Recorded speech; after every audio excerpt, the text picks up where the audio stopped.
So the talk for this evening, for those of you who just want to know before you go out, or if you're going to go out, to know to come back quickly, it's on rebirth, reincarnation, living again. So if you need to go out, doesn't matter, someone else will give the same talk again the next time you're born. You never really miss out. One of the reasons I wanted to give this talk today, is he here today? Last week, if you remember, I got this really good question. And the question, it kind of stumped me a bit, but of course, I will never forget good questions and will try my best to answer them again the week after. And one of those, the question was, Ajahn Brahm, what are you going to do? How can you comment on just so much growth of people in Australia and many other parts of the world who start to believe in some of these ideas, like of migration being bad, not being kind to people because they come from a different land, or not being welcoming. It's like the world has got, I don't know why they call it right wing, but I find it sort of irrational, illogical, unkind. I don't know how many migrants are sitting in here. I'm one of them. I was born in London. That's why when it was raining this afternoon, this is so heavenly. Just what I'm used to. But you can see that causes so much pain for many people. And why do people get into that? And what's a good way of contemplating so we don't have to worry about that? Look at me. Am I English? That was only part of my journey through so many lifetimes. You're not Bangladeshi, you're not sort of Italian, you're not Thai. That was just this lifetime. Imagine you could have confidence that this thing called rebirth is a truth, something you can prove. It's also why I was talking earlier, that why is it we get some young people who come here and meditate, and my goodness, you're so welcome. Recently, I'm talking about a nice little girl over there, thank you. He made me sign my little book. Very happy about that. But also when I was over in Cambodia, one of the ladies I've known for so many years, and she'll be coming back here for the Rains retreat, she brought her nephew and to my retreat, a 9-day retreat over in Cambodia. And she brought her nephew, and the nephew was such a great meditator. And he got into some very nice deep meditations. He was only 9 years old. And when you saw him, I thought, why should we ever have rules that you have to be 18 to come to a meditation class? And we've seen that for so many years here. There was that little girl, Sarah, which I will never forget. That was about 30 years ago or something. And she was a great meditator. And she would always come with her mum and come and sit here on a Saturday afternoon. She wouldn't make any noise. She wouldn't fall asleep. She would meditate the whole way through. And I remember one day when I was teaching the class, but one of the people who was organizing everything, Bianca, when she made this beautiful little cushion. You see the big cushions you have? She made many of these cushions, but she made a special one for her, a small one, because it was so young. And he came up with a gift, here's a nice cushion for you. So when you come here, you can have a bit more of a comfortable seat to sit on. She was a genius meditator. And I've seen so many other little kids who do so much goodness in meditation. And you want to help them and serve them and let them keep on coming. It's not exploitation. They love it, they enjoy it so much, and make no noise at all. So because of that, you ask the question that a young boy over in Cambodia, coming in from Hawaii, how come he was such a good meditator? He could not have learnt it in this life, not that well, not that deeply. Why?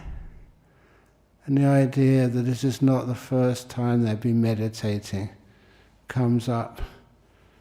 They've come into this life, with some extra gifts, memories, tendencies. And when they are able to follow those tendencies and they become excellent kids at school, at university, or wherever they go, they become really, really peaceful. And of course, the person I know the best, I can prove this, is this one over here. And I was just saying today, that, I grew up with me. I took myself for granted. But some of the things, I was kind of naughty sometimes, but I always thought myself was just the same as everybody else. But was I?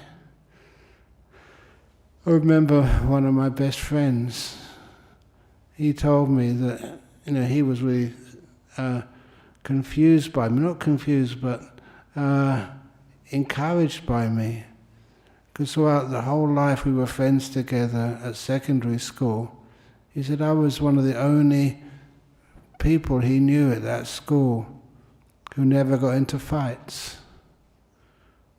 I was a male at high school, and it was just kind of normal that people got into fights, boy against boy, but I never did. And he thought that was weird. Why don't you get into fights? I don't know, it's just who you were. You didn't try to avoid anything. You just enjoyed peace more than conflict. And sometimes you see other kids like that. Why? It made me interested in things like reincarnation, rebirth. Rebirth is a much better word than reincarnation, but nevertheless both words are used. And unless you're very, very sharp in these Buddha's teachings, you can use both words for the time being. That is one of the reasons why. I was interested in it. I wanted to find out, is that true?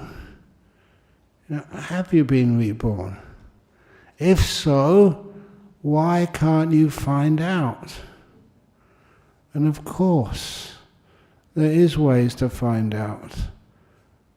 And I've taught this for so many years now.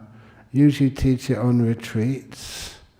And this is how I found it's easy to do it. So what I did, again, I was not taught this by Ajahn Chah, my teacher.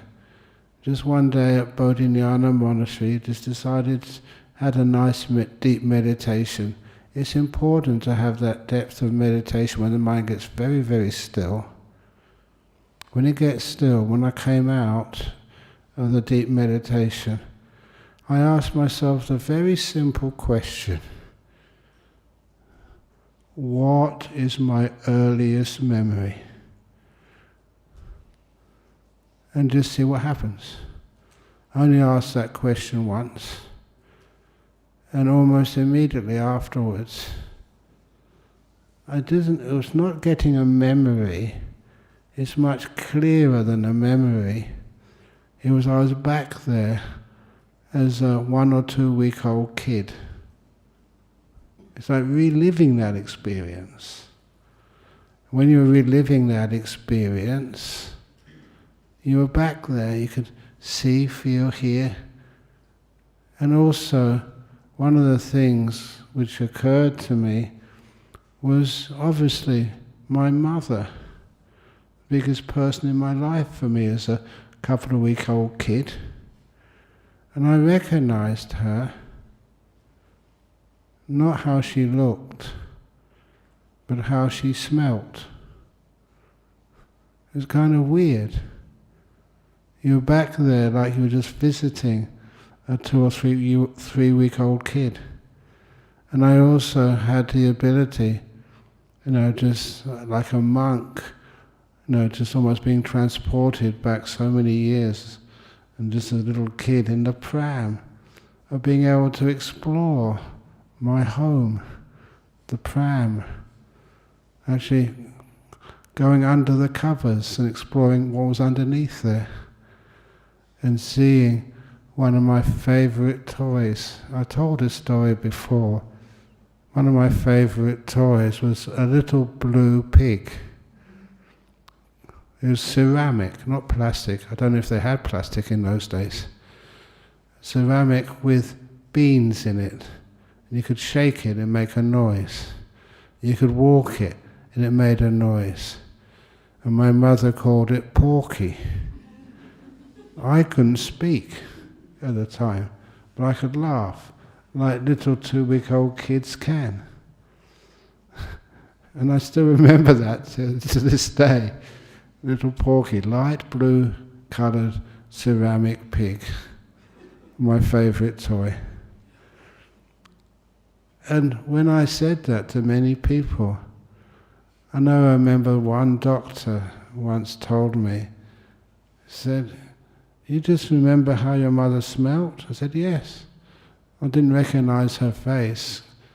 He said, "That's because when your brain grows as a kid, the sense of sight is not fully developed in the first few weeks of your life. You recognise your favourite things by how they smell. That's just the development of your brain and the senses." And I kind of say this, I tell too many jokes so people don't take me seriously.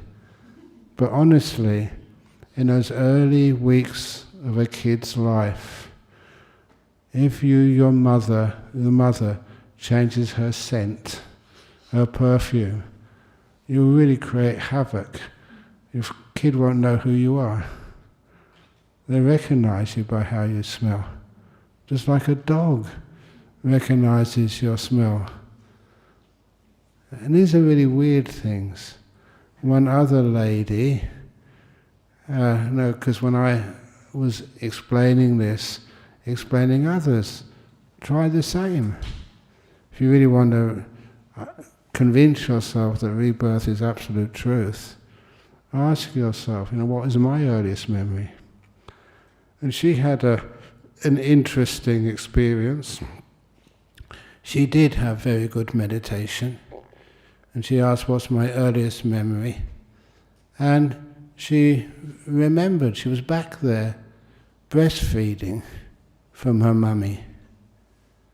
But unfortunately, the person she was breastfeeding from was not her mother, bore no recognition to her mother. And that really confused her and caused her to come up to me as soon as she could for an interview and said, "Well, look, it was very clear, I could see this woman I was breastfeeding from, and that wasn't my mum. What do you do?" I knew her mother, and so I told her, "This woman, the next opportunity you have, ask your mother. Don't go and being stupid and say, 'Are you my real mother?'" Imagine what that would do to a mum. And just tell her, "Look, I had this kind of deep meditation and had a doubt. and then asked her gently as she could, but she went a bit too far. She said, are you our real mum? Was I adopted? Did you really give birth to me? And she said, yes, I did. I know that. I was there. And then the mother was intrigued and just asked the daughter, what did that woman look like? By this time she could actually recognize images. So she gave a very good description of this woman who was breastfeeding her day after day. And at that, the mother, wow, she recognized that woman. How on earth can you remember that? You were only just a few weeks old at the time. And she said, and I was from a wealthy family. That was your wet nurse. She recognized her features straight away. In her life so far, she'd never been told that when she was young, the family paid for a wet nurse to feed her the first months of her life. So these experiences, which you can tell are really true. If you want to try that, and I hope you do, please be careful though, because the danger of this exercise is you remember, and when you remember these things, it's like you're back there, you're re-experiencing it. It's not just the memory of what you had for lunch today, it's like you're back there eating that lunch. It's much more real. And so a few people have told me that, yes, they got back to what's my earliest memory, and it was very unpleasant. Because sometimes the earliest memory you have, you can maybe even go to your last life when you died, which was obviously such an intense emotional tragedy for you, or experience. It's traumatic. So that is the first thing one remembers. So if ever that happens to you, please remember this. Tell yourself, earlier please. And your mind is very powerful when you've had a deep meditation. You can go past that and go earlier. What was there before? You passed away your last life. And when you can start to do this, these days it's very helpful because you can actually find out so much information you can check. We have so many records of who you were before, who your mother was before, where you lived. And some of those records are easily accessible. You can find them, and they corroborate or disprove, what happened to you. You can get that evidence and prove it. Like one of these guys who used to come here, he got married and moved overseas some years ago. But while he was here, he'd always tell me that he had a very weird memory. Or not memory, but ability. He could always had the ability to fly a plane. He just knew how to do it, hadn't got a clue why. Not a big sort of jet airliner like you have in today's airports, but like a small plane. But he knew how to do it, and he never knew why. And it was in this particular case that he went to see a hypnotist.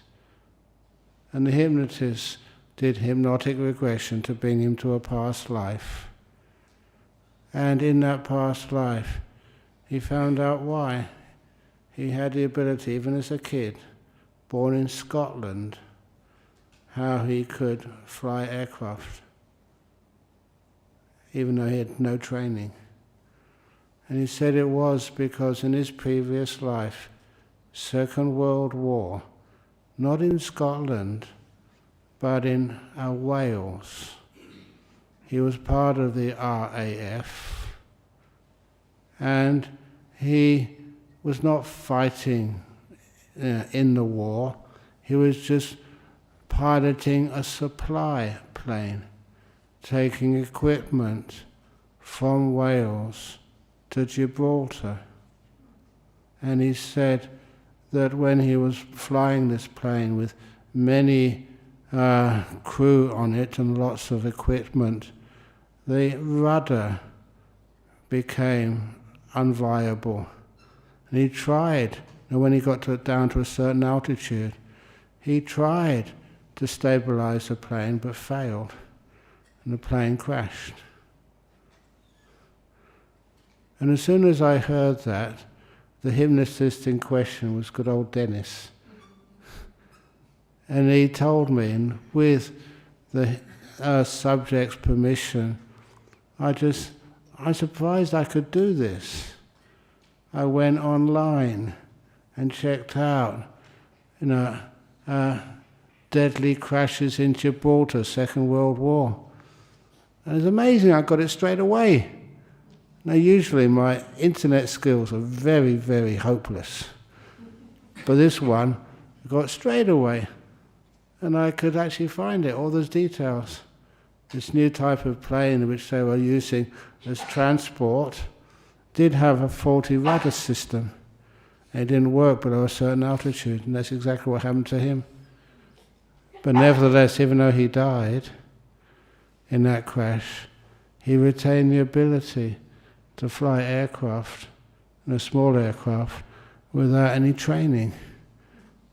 And it was something which he'd always wanted to find out. Where did that weird ability come from? Now each one of you, I don't know what you were very good at doing when you were young. Did you just learn it first in this life? You may be an artist, you may be like a driver, what profession are you? Why did you choose that? Why? Is this the first time you've done that? Or is it just sometimes you remember things from the past? I remember ordinary memory, okay, nothing special. But I remember just loving giving talks on things like rebirth. And then one of those talks which I gave on rebirth was when I was visiting my mother in UK, in London. And I don't want to just abandon being a Buddhist monk. So I do recall just walking from her apartment where I was staying to the old Sri Lankan Vihara in Chiswick, in Heathfield Gardens, the old one. And when I went there, I'd already announced the topic of my talk that night was on reincarnation, rebirth.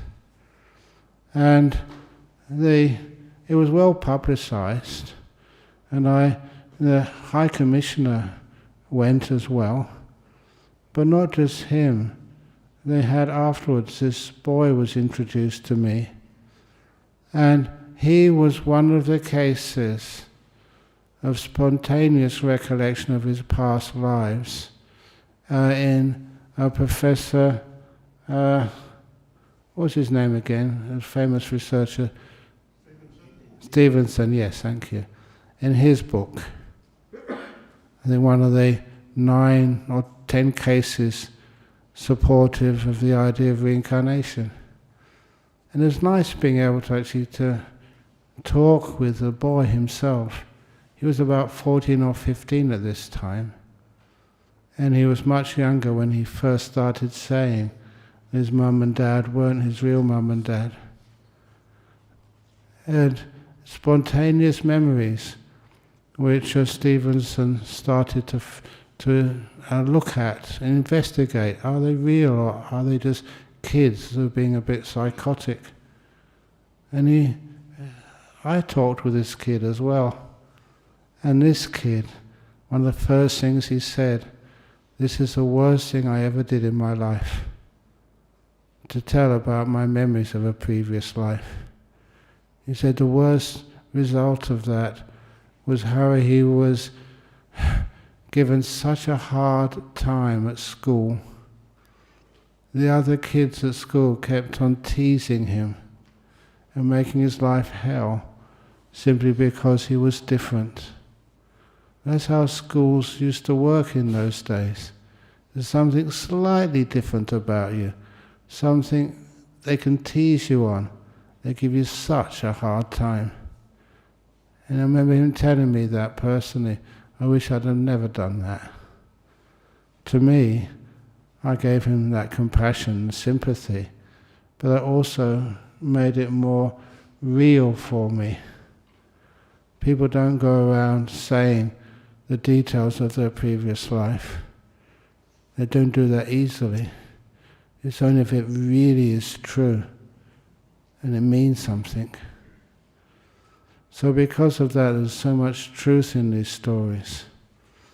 And I was also, smart enough to know enough philosophy that I know if one or two people can almost prove that they were reborn, or if I could remember some of the realities of a past life, if one person gets reborn, why not a lot? Why not everybody? It's part of the teachings of the Buddha. If you want to know just how important it is in the Dhamma in Buddhism, the Buddha said that under the Bodhi tree, when he became enlightened, he became the Buddha. He attained those 4 deep meditations, the jhanas first. The next thing he did was develop what he called the 3 insights, the te vijja. This is the original form of insight meditation. And the first insight which he developed was the memory of past lives.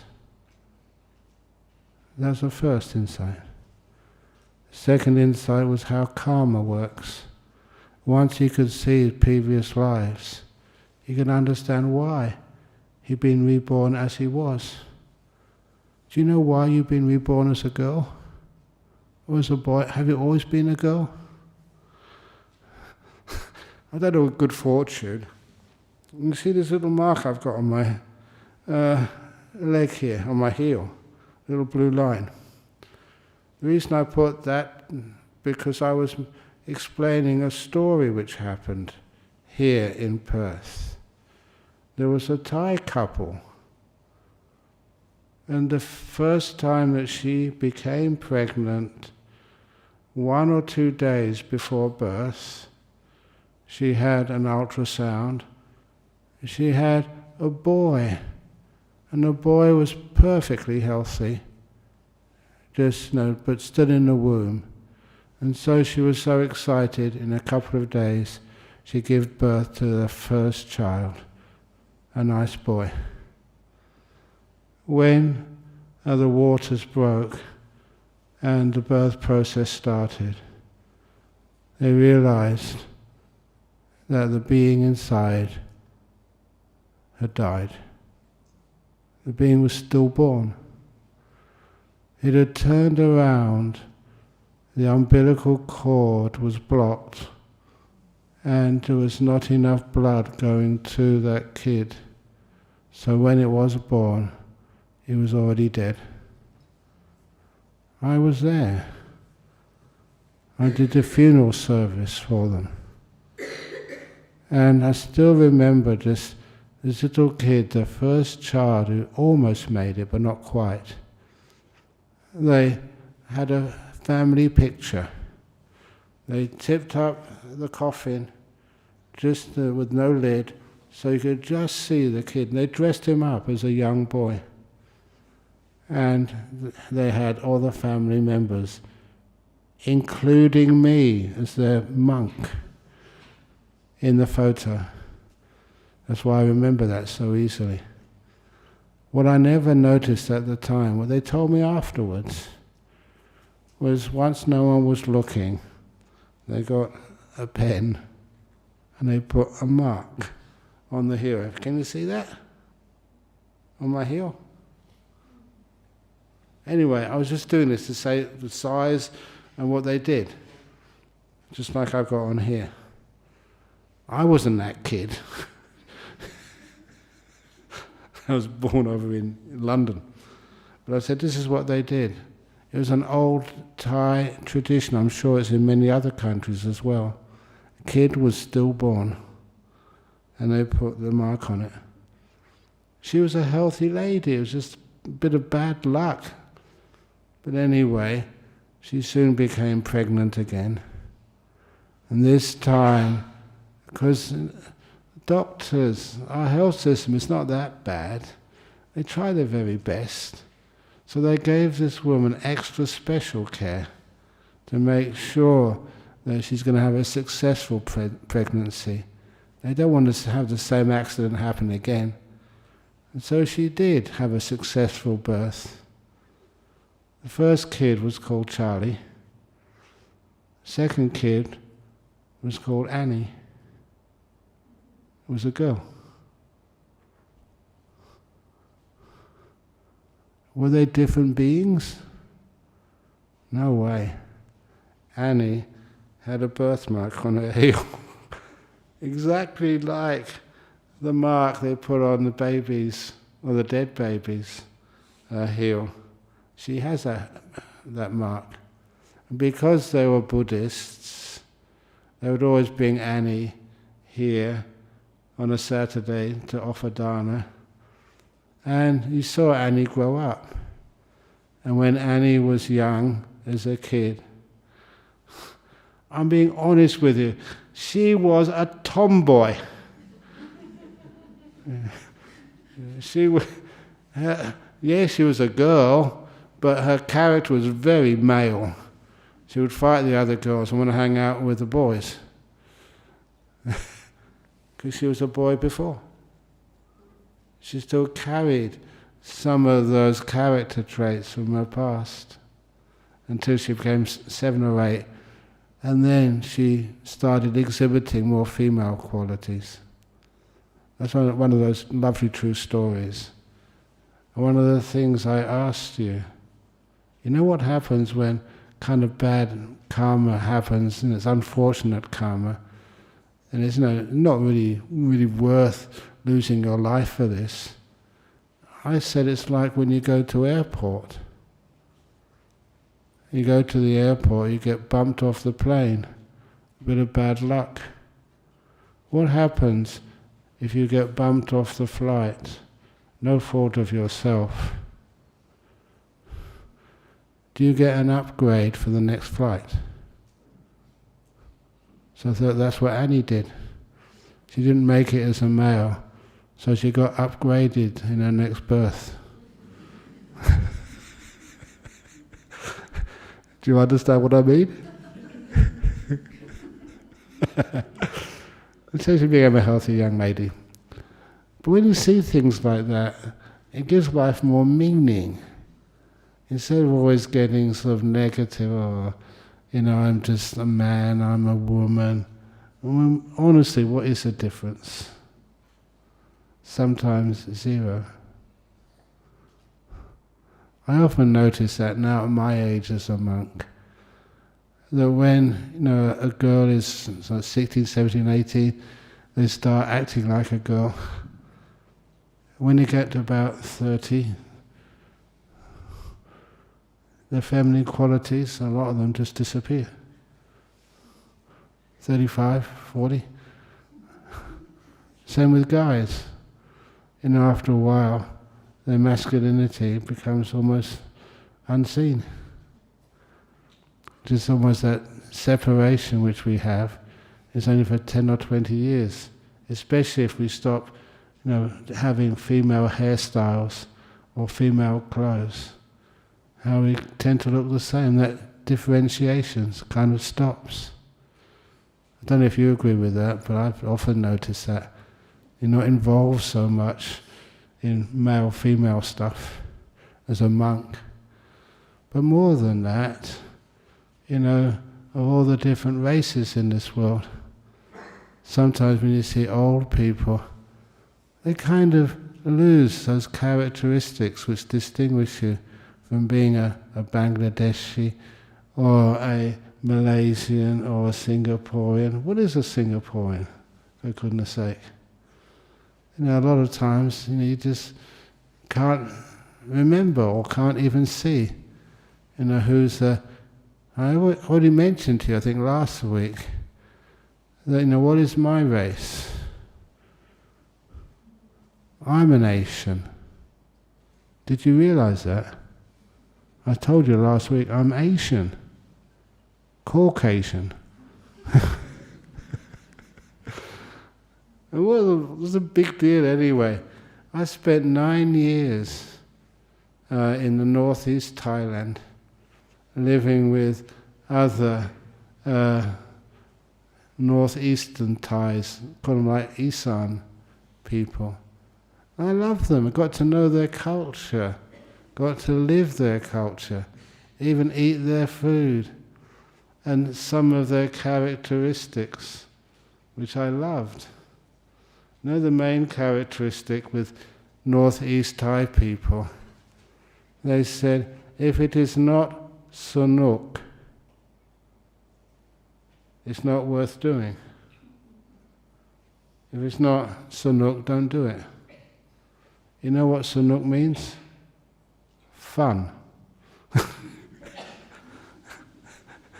And honestly, that's what they kept on saying. I even remind some of the Thai people here.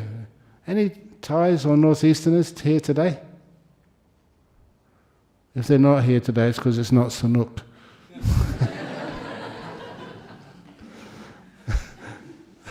That's why you always have a lot of fun with them. And that's such an important part of their life. Oh yeah, they don't have very much, such a poor people, but they still know how to enjoy themselves. And that's why sometimes you crack some of their jokes. Some of their jokes, one of the things I had to eat when I was young? Frog soup. Honestly, you'd only eat one meal a day when I was in the northeast Thailand, and sometimes, you had a bowl soup. That's all you had to eat with the sticky rice, and you looked in the bowl what you had to eat that day, and little frogs floating in there.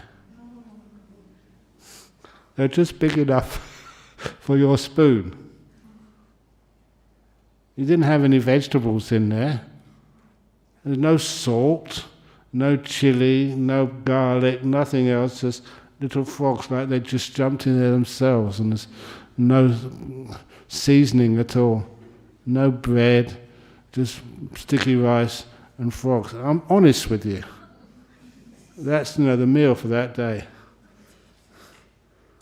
Could you eat that? It's easy. All you do, you put, I haven't got any Chinese spoons here. You put it on a spoon, just big enough for the spoon. You put it in your mouth and crunch. Honestly, I remember as a kid, they used to have a show, I think, Monty Python. Any of you remember that comedy show? And they said, what's on the menu today? It's a crunchy frog. Do you remember that? I did, especially now I have to eat it. It's gross. It was sunuk. So you just did it any old way. So a lot of that, you kind of got the idea of the different cultures. And that's one of the things I learned from that culture. If it's not fun, if I don't have the opportunity to tell a couple of jokes, during my talks, I won't do it. Why? Because it's not sunuk.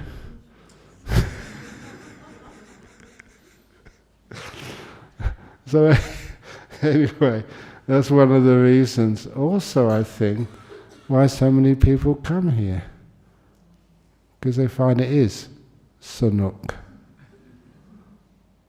So I don't know that I had a visitor the other day came to monastery. He was to see one of our monks. He was one of the monks' bosses earlier on. He was the CEO of the Australian Stock Exchange. And I told him a couple of those silly stories. But he really loved it. He was laughing all over. I told him the story, like many of my stories, of ghosts. Many of you have heard this before, but it's a classic.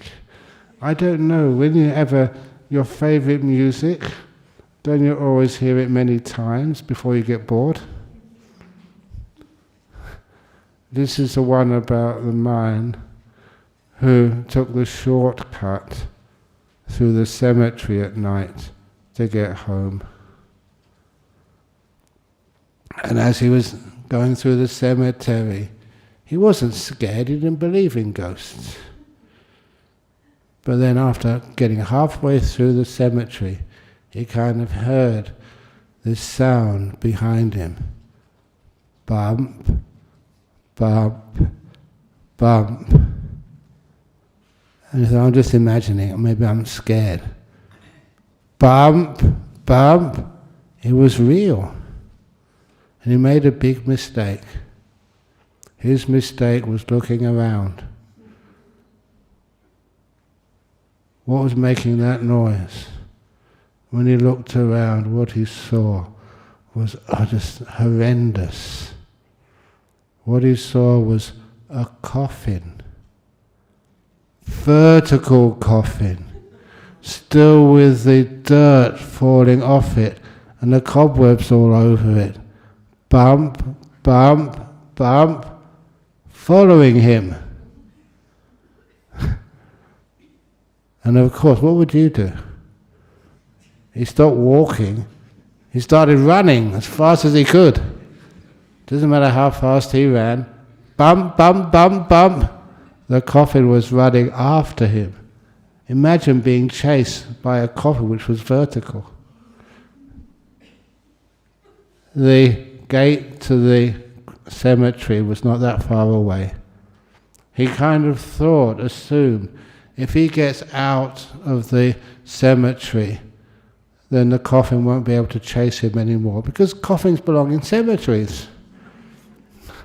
So he ran as fast as he could and just got out the gate, just when the coffin was a few meters behind him. And so, and he was panting for breath. And he turned around. Did that coffin stop? No way. The coffin carried on chasing him down the street. Fortunately, his house was not that far away. Bump, bump, bump, bump. Chasing was catching up with him now. So he was so desperate, he jumped over the garden gate. He didn't open it, just jumped right over it and carried on running towards his front door. The coffin, he couldn't jump. Instead went bang! Bang! Against the garden gate. Bang! And the coffin was so strong, it broke down the garden gate. And so he reached into his pocket to get his house keys. What do you do when you're not mindful? You drop the keys. Ah! Bump, bump, bump, bump. Came the coffin down the garden path. And he picked up any old key, the first key he had, put it in the lock of his front door. He was so fortunate. It was the correct key. He turned the key, opened the door and jumped in and banged the door shut as soon as he could and locked it all. Just as the coffin, vertical coffin, came right in front of his front door. He could see it through the glass in the front door. He'd only just made it. how lucky he was. Bang! As the coffin slammed into the front door. Bang! Really loud. So he thought, oh my goodness, that coffin is so supernaturally strong. It's going to break down the door. What can I do now? He had a good idea. The only other room in the house which had a lock was a washroom. So he went up the stairs. And as he went up the stairs, as he got to the top of the stairs, bang! And that's when the coffin broke down the front door. That's how strong that coffin was. And it came into his house.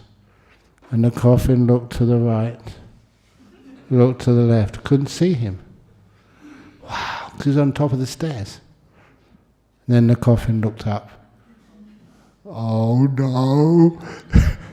The coffin saw him and started bump, bump, bump, climbing the stairs. This was really scary. So he jumped into the washroom, locked the door. If that coffin could break down his front door, he realized just locking the door of his washroom was not going to work. But what else could you do? So he leaned against the wall of the washroom. Bang! Bang! Bang! Came the coffin, breaking down the washroom door, which all splintered and all the hinges went all over the place. And now there was nothing between the coffin and this man. This was like the end of his life. But what he did, because his hands were spread out, whatever he could reach, he didn't even look at what he was throwing, threw it at the coffin. It was a bottle of medicine on the shelf. The bottle, the glass bottle, cracked and broke over the coffin. And the coffin never moved again. It was cough medicine. Guaranteed to stop the coughing.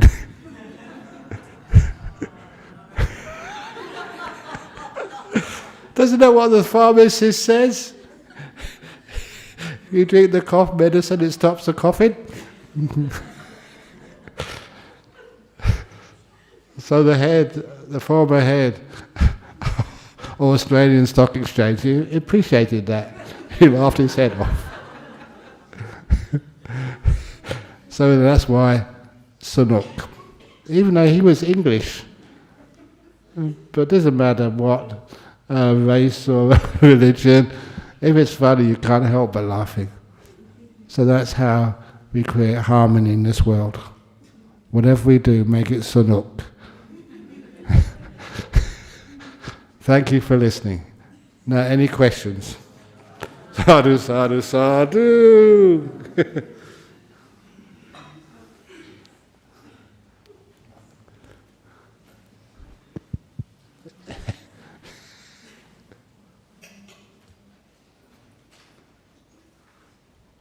I once told that story to this young kid. She was American. She was the daughter of this publisher of my books in the United States. His name was David Kittelstrom, and this was his daughter. And David said, thanks for all those books of yours which I published, but my daughter just hates going to the temple. It's not enjoyable, it's boring. Have any of your kids or friends who are children said that? I don't want to go to the temple, it's boring. So he asked me, can you tell one of those stories to my kid? And I told her that joke. And she was sitting on the dad's lap all the time, getting more and more scared. And then when I came to the punchline, throwing the cough medicine, and she burst out laughing. She said, yeah, great, thank you, please tell me another one. To her, it was Sanuk. It even shows as American as you can be, and had a meaning behind it. That's why what we do, and have some joy. Can you tell us a joke, please, Eddie?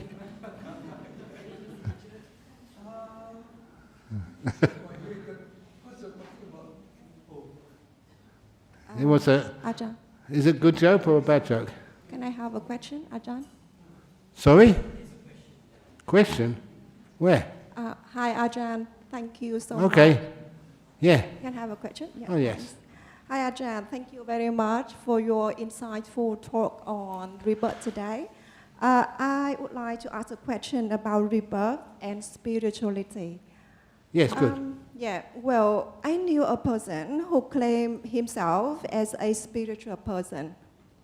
One day, I mentioned rebirth in our conversation on how to work the best in this life in order to reduce suffering in the next life. And he denied rebirth and claimed that he did not believe in it. So, my question today is a rebirth a concept of spirituality and not related to religion? And if it is a spiritual person without belief in rebirth is a fake one, isn't it? Yeah, indeed. It's not religious. It's not spiritual. It's provable. You can find out the truth of it. So I don't see why people can't accept the fact of rebirth. And it means no matter what race you think you are, that's only this lifetime. It's not your whole existence. It's your Australian or your English or your Bangladeshi or your Sri Lankan. You don't actually hold that. This is this life. You happen to be a Sri Lankan, Eddie. You are from Malaysia. So you're not Malaysian. You're not Asian. Just this life. You were born there, but you come and lived in Australia for such a long time. Your whole idea of identity and hurting people because of their identity doesn't make any sense anymore. And so anyone who thinks like that, all the problems of the world are because of somebody else, you don't think like that. You may be a Muslim this life and be somebody else the next life. Who are you?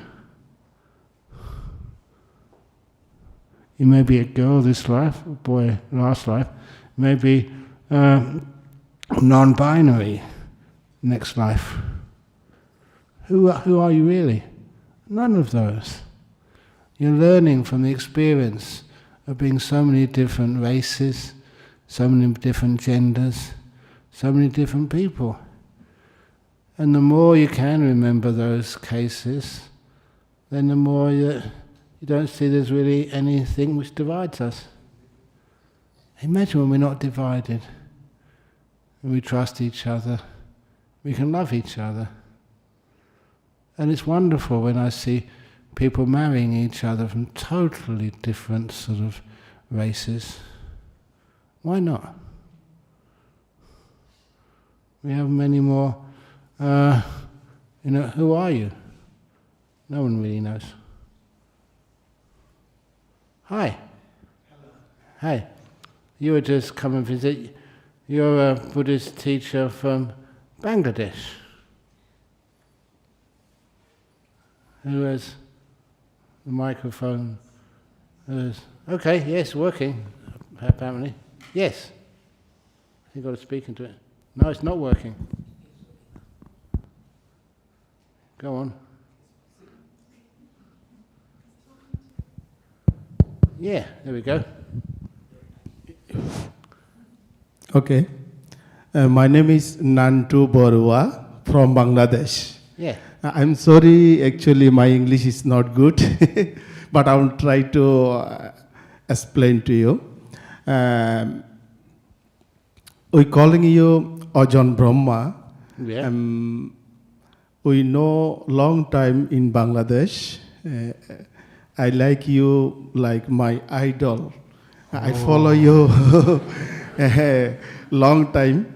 Very long time. I know you reading books and from the YouTube, Yes. etc. And I listen a lot of your speech. I follow you all the time. One way I hear from you, meditation, wisdom, and solution. Yeah? Can you explain to me how is that? Meditation, wisdom, and solution. Yeah, many things in your life, are problems. How can we overcome those problems? Like just this evening, I was very fortunate to do a wedding blessing. Is he still here, Conrad? And Magda? Okay, no. And it's okay to do like some blessings and do some chanting, but I wanted to give much more than that. Conrad for ages. And so I said to him, that make sure you also make this promise to your wife and your wife to you, which they did, to say to her, Magda, my wife, the door of my heart will always be open to you.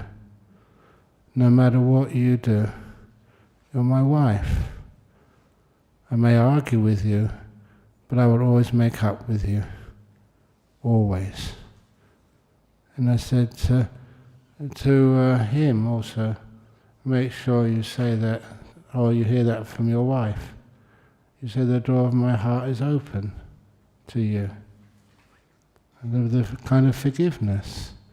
I might not agree with what you do or what you say, but I will never close my heart off to you, ever.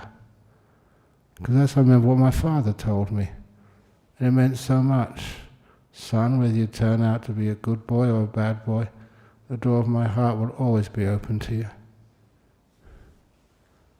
And that kind of was his expression of unconditional love. If you give unconditional love to someone, it's amazing how many problems get solved. So for meditation, you can get that wisdom. And from the wisdom, you put it into practice. It's amazing how those solutions happen.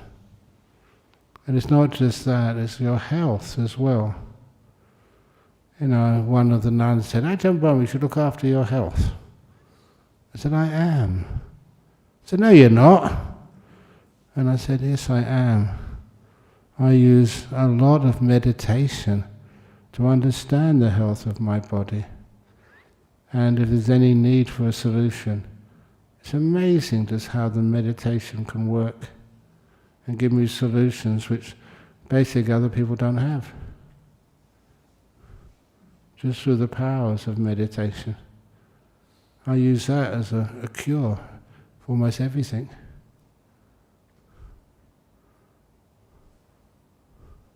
I know other people say, oh, come on, go and take some medication or something. I say, no, not medication, meditation. Can I say Go on, something? yes, go on. Yeah. Ajahn Brahm, tonight's talk, you ended with a powerful saying, we should all create harmony, in our life. Yeah. Ajahn Brahm, don't you think the problem in our life, enters us from our six sense doors, from our, eyes, ears, nose, mouth, our thoughts and contact the thing, all right? If you don't let them come in this thing, it doesn't hurt us, the thing. So I just give an example. For example, the current problem now we have here, in Australia here, the Pauline Hanson thing, actually it's nothing at all, okay, So what I did was, I see in the news, like all these pros and cons, it's all nonsense. It's nothing at all, no problem. It's just created the thing, So what I did was I decided the six sense doors, I closed, first thing is My eye, the seeing, from the TV, I don't see it, okay? Hearing, I don't hear it, this thing, okay? The thoughts, I don't think about it, And it brings me harmony. Yeah. So if everybody had Because that it's all harmony, nonsense going on, and she's taking advantage to create fear. Without this fear and division, she's nothing, She created that, and the people believe it, not. the problem is that people like to be afraid. That's why many people are very interested in that coffin story. But the difference was it had a very good ending.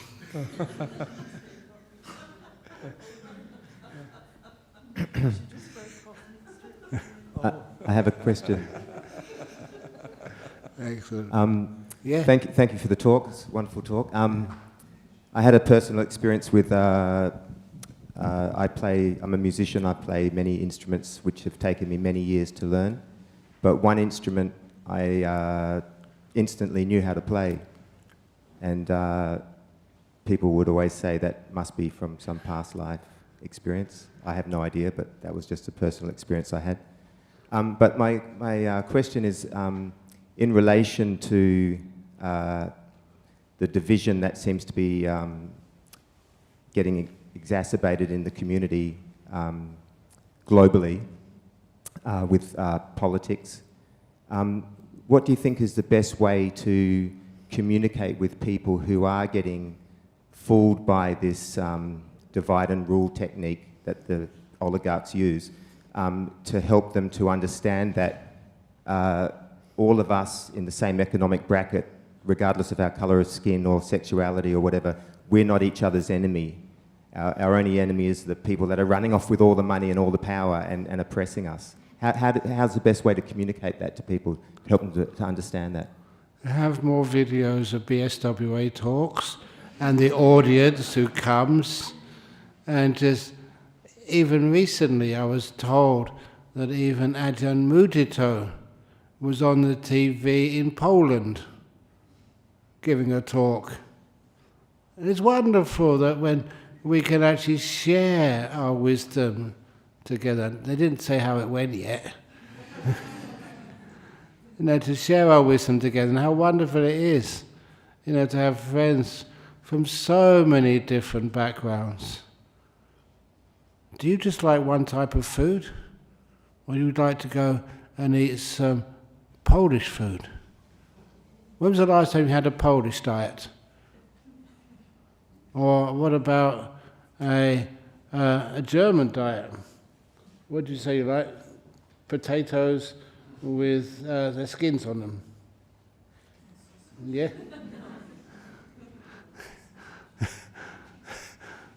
So it's wonderful where we can share, our cultures together, how we were brought up, and just have the best of all cultures, and then we can enjoy life much more. Makes sense? And even music. The different types of music we have in the world. Just last week, or just week and a bit ago, remember at Parliament House? Who was actually performing? It was the Bhutanese. And they were... Amazing, you close your eyes and I thought it was back in the Himalayas. Yeah.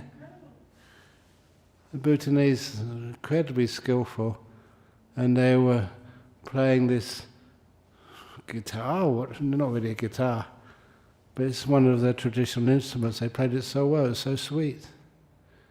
It's lovely when you can actually, instead of sending people home, stay to listen to them, and they're amazing.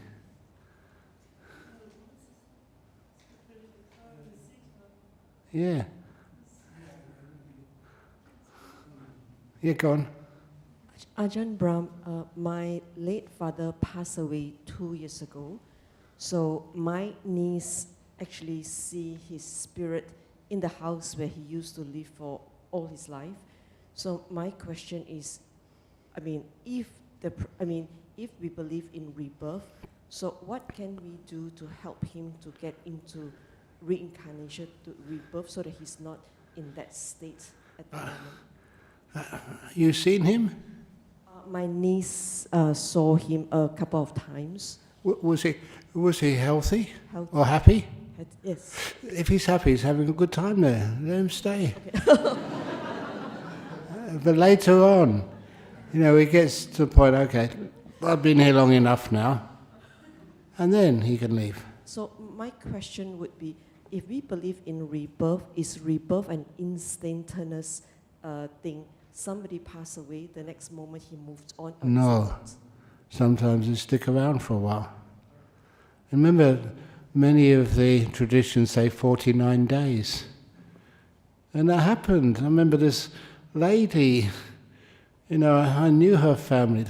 The head of the family, he was the accountant, the treasurer of the Buddhist Society of Western, the treasurer of the Wat Banana Chart. I remember him coming to monastery early one morning, way early he should have been coming. And I said, what happened? And he said, that morning that one of his daughters said, I had a really weird dream last night. My deceased sister came to see me and said, I've been here long enough now, I'm taking my leave. And everybody stopped eating. And everybody in that family, there's a family of about uncles and aunties and cousins and stuff, of about 20 or 30. They all had the same dream that night. Exactly the same dream. And he said, what's going on? And I said, well, I knew when she died, did the funeral for them, and I good enough at Mass to be able to count the days, exactly 49 days. I said, she's been there 49 days. Everything is good now, so she can leave. So sometimes people stay for a while before they vanish. And that was a clear case of 49 days. Sometimes they stay longer. If they stay longer, they don't stay forever. Then sometimes you just ask them, you've been here long enough now, so now's the time to go. Go for your next life. Sometimes to be able to help them, you just share your merits. You've been to a talk this evening, that's a huge amount of good karma you have got. You go back to their house and say, Dad, all this merit which I made by coming to the temple today, I give to you. And he'll get so happy that he goes into a much higher rebirth. That's how it happens.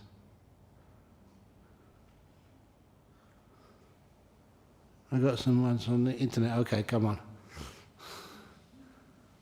I'll try not to be too long. Oh, wow. My father passed away a year ago. My wife and I found out we were expecting our first child. Are there any ways to know anything about my child's past life? If that is your deceased father, crikey, sometimes you'd be able to tell. Sometimes get a picture of your father or the things which he loved and just show it to your baby and see how the baby reacts. Once you do give birth. Later on, when the child is growing up, sometimes it says these things automatically, naturally, not forced. So they will tell you if it really was the father. Question from India. When we realize we are under delusion and feel confused about what to do, how can we take right action? One great thing to do is to meditate first. When you meditate, after you've meditated, you get a nice deep meditation, you have these moments of clarity. The doubts, the confusion disappears for a while. You can make decisions, confident they're the good ones. That's how you can take right action. Question from New England. How to get into flow state within minutes of being emotionally triggered by my thoughts and perceptions of environment around me? we would appreciate your insight. How to get into a flow state within minutes. That is realizing how important that flow state, that peaceful state is. After a while you can stop the difficult states so quickly. Why not? You just say, no, I'm not playing that game, I'm not getting into those thoughts. I'm not going to get emotionally triggered. You do have that power. You need to exercise it and train it, so that way you don't get emotionally caught up.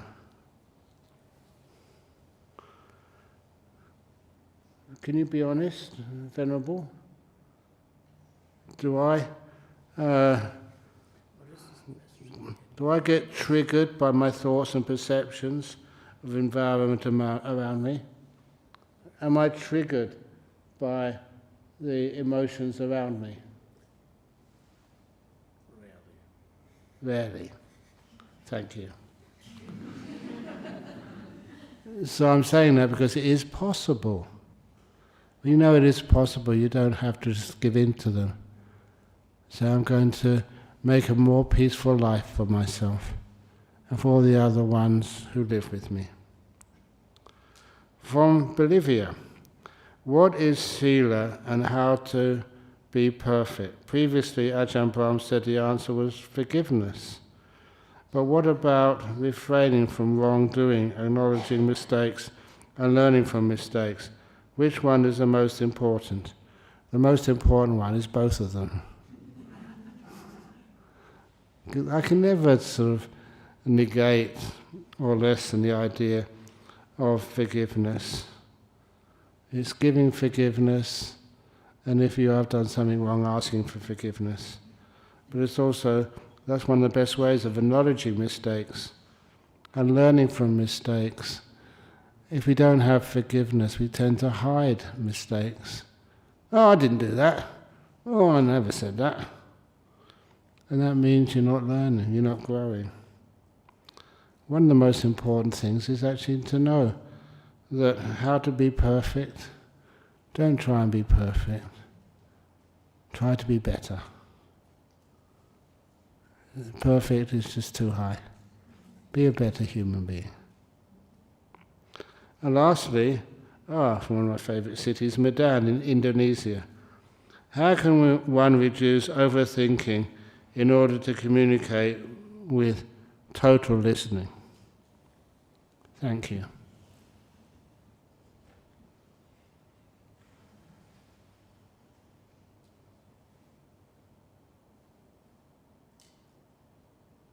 That's how. How to stop overthinking. Were you thinking then? Why is Ajahn Brahm being quiet? So what? You don't have to overthink. Only one? Promise only one?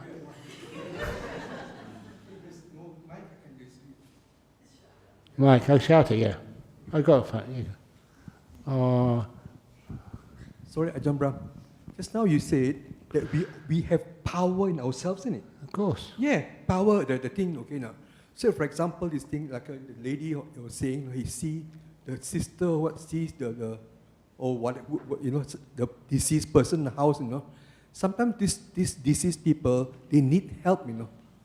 You know. So maybe what you do is you can do some good merits dedicated to them, you know. For me too, you know. If I have sometimes I dream of deceased people too. Yeah. Yeah, see what state all these things. And I say, oh, maybe it's like they need certain things. So I go to the temple and I do dana. Yeah. I dedicate to them all these things, you know. And also our well-being too, Ajahn Brahm, you know. Even though if we are well, you know, okay. If we think we are sick, you're going to be sick. If you are sick, this thing, okay, you think you're going to be well, all these things, okay. With all the sickness is it's the fear that kills you, you know, that harms you, you know. If you can be at ease with all these things, you know, it will heal. Of course. With the mind, the mind, if your mind thinks positive, it's going to be positive. Yeah. That's what Ajahn Chah would always say. He said, you'll either get better or you'll die. If you think better, you get better. Yeah. Thank you, Ajahn Brahm. Okay, no trouble. Okay, I think we better finish off now. Is that okay? So I'm going to bow 3 times now, so those of you who want to join me to make that last bit of extra merit, please do so. Oops.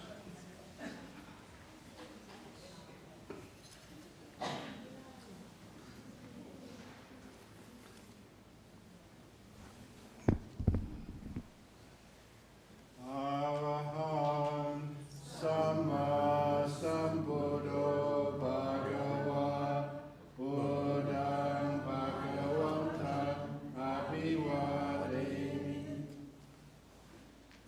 Suakato Bhagavata Dhammo Dhamman Namasami Supatipano Bhagavato Sāvaka Sangho Sangham Namami.